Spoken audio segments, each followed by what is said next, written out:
Sangat menyenangkan kalau liburan diisi dengan pergi ke pantai bersama sahabat. Tapi akan jadi trauma mendalam kalau akhirnya malah terjebak di tempat dan waktu yang salah. Alena akan bercerita pengalaman seramnya ketika berlibur di Pangandaran. "Lo denger gak?" bisik Della pelan sambil menatapku yang duduk di sampingnya. "Dengar apaan?" jawabku. "Kecilin TV-nya coba bentar," kata Della lagi. Aku turuti kemauannya, lalu mengecilkan volume suara TV.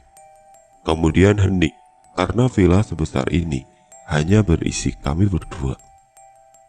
"Ah, gak ada suara apa-apa Della. Udah lagi seru nih acaranya."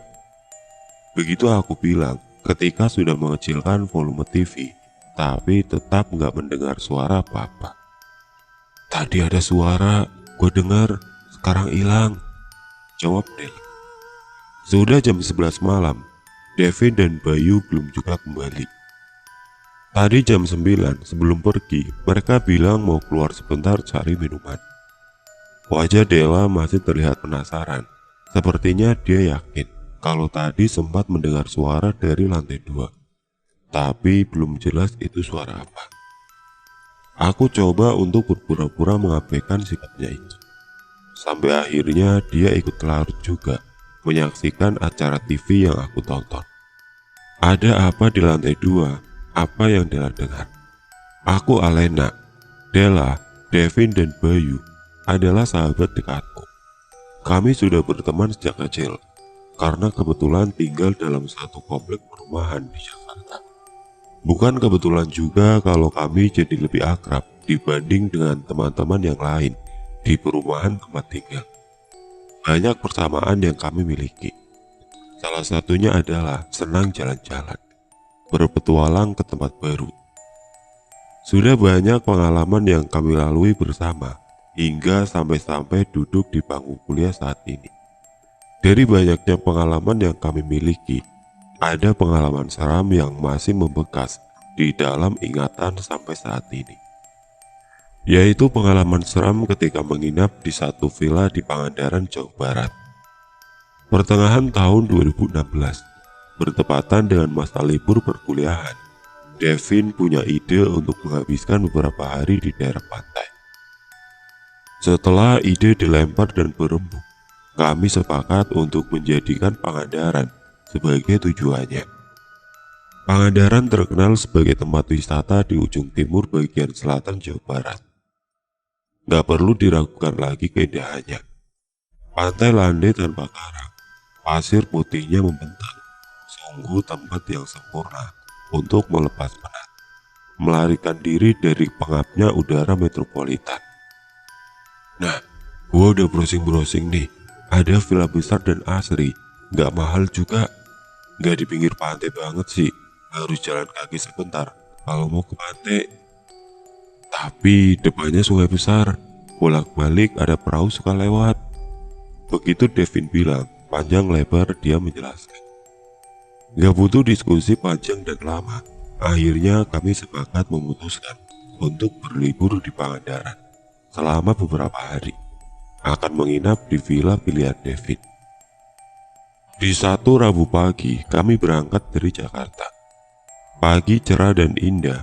Kendaraan yang kami tumpangi menyusuri jalan mengarah ke sisi selatan Pulau Jawa. Ini adalah pertama kalinya wisata ke Pangandaran. Jadi benar-benar tempat baru buat kami kunjungi. Makanya kami sangat excited. Senda gurau dan tawa lepas mewarnai perjalanan. Rentang waktu 8 jam, jadi nggak terasa. Sekitar jam 3 sore. Akhirnya kami sampai di tujuan. Sesampainya di lokasi, kami baru tahu kalau ternyata letak villa agak jauh dari pantai Pangandaran. Kami harus menempuh perjalanan sekitar 1 jam lagi. Jadi letak villanya lebih dekat ke pantai Batu Karas. Dan juga benar kata Devin, villa berada persis di sisi sungai yang cukup besar. Benar-benar menghadap ke sungai itu. Cukup indah, walaupun bukan bangunan baru, tapi villa bertingkat 2 ini sangat bersih dan terawat. Pagar tinggi mengelilingi wilayah luasnya. Beberapa pohon besar berdiri kokoh di halaman depan dan belakang.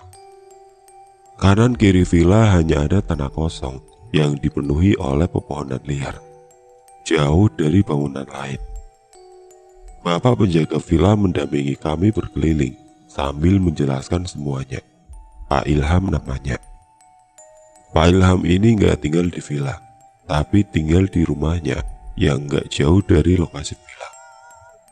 Beliau ditugaskan untuk merawat dan membersihkan villa oleh sang pemilik. Pak Ilham, kenapa nggak tinggal di sini saja? Tanya Bayu penasaran. Kalau lagi nggak ada tamu, ada yang menginap di sini, tapi jarang banget. Soalnya rumah saya kan dekat. Begitu jawab Pak Ilham. Terus kalau malam, villa ini lebih sering kosong. Aku ikut menimpali. Iya Neng, kosong terus, tapi tenang aja, semuanya bersih dan terawat kok. Kalau ada apa-apa, tinggal telepon HP saya, 24 jam siap, jawab Pak Ilham lagi. Benar kata beliau, villa ini beserta lingkungannya memang bersih dan terawat. Hampir-hampir nggak ada debu yang kelihatan. Di lantai 1 ada 1 kamar dan 1 kamar mandi. Ruang tengahnya besar, memanjang jadi 1 dengan meja makan dan dapur. Di lantai atas ada 2 kamar dan 1 kamar mandi. Ada ruang tengah juga, tapi hanya berisi beberapa kursi mengelilingi meja rotan. Oh iya, di lantai atas ada teras depan, sangat nyaman terasnya, menghadap langsung ke halaman rumah dan sungai besar di depan. Sungai yang sepertinya termasuk jalur wisata. Sesekali terlihat ada perahu bermesin kecil berisi wisatawan. Oh, itu perahu yang ngantar ke Grand Canyon. Di sebelah sana, bagus tempatnya. Begitu kata Pak Ilham menjelaskan ketika kami menanyakan perihal perahu yang melintas depan villa. Begitulah gambaran villa yang kami tempati.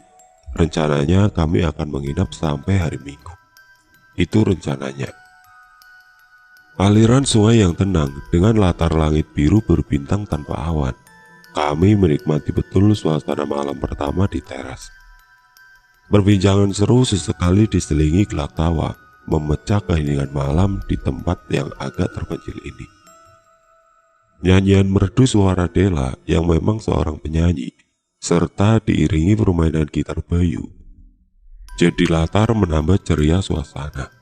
Sungguh saat-saat yang menyenangkan. Ayo Bay, cabut ah, udah jam 9 nih. Tiba-tiba Devin bilang begitu.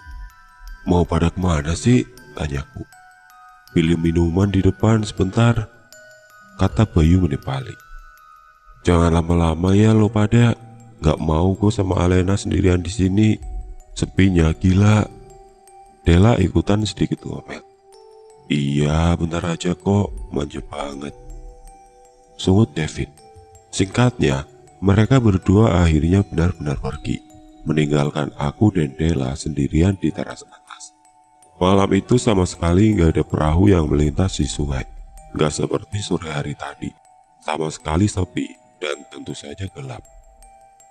Untungnya cahaya dari langit membantu sedikit penerangan. Tapi tetap saja kami gak bisa melihat sekitaran sungai secara detail. Sepeninggal Devin dan Bayu, aku dan Dela melanjutkan obrolan. Syukurlah gak jadi membosankan, karena kami malah lebih banyak topik yang bisa dibahas. Sampai akhirnya, jam sudah menunjukkan pukul 10 malam. Walaupun masih termasuk daerah pesisir, tapi udara di villa ini termasuk sejuk. Mungkin karena jarak ke pantai masih cukup jauh, ditambah banyaknya pepohonan di sekeliling. Di saat ketika kami sudah banyak jeda obrolan, alias sering diam larut dalam lamunan, tiba-tiba aku melihat ada bayangan yang muncul dari arah sungai. Bayangan itu bergerak masuk ke pekarangan villa, berbentuk seperti anak kecil, perempuan. Lo lihat gak barusan Del? Tanyaku sambil menegakkan posisi duduk. Lihat apaan? Jawab Dela dengan tanya. Kayak ada bayangan anak kecil masuk ke villa. Ah, Lu jangan macem-macem deh, udah malam nih. Mana anak dua itu lagi pergi lagi. Asli, gue lihat bayangan. Alena, nggak ada ah. Iya, mungkin gue salah lihat. Tutupku menenangkan Dela. Mungkinkah aku salah lihat? Saat itu nggak tahu. Lalu kami kembali diam, tenggelam dalam lamunan, menikmati malam yang semakin larut. Alena, masuk aja yuk, nonton TV aja, sambil nunggu anak dua itu pulang. Tiba-tiba Dela melontarkan ide. Ya udah yuk masuk, anginnya juga mulai kenceng nih. Aku setuju. Lalu kami masuk, menuju ruang tengah lantai 1.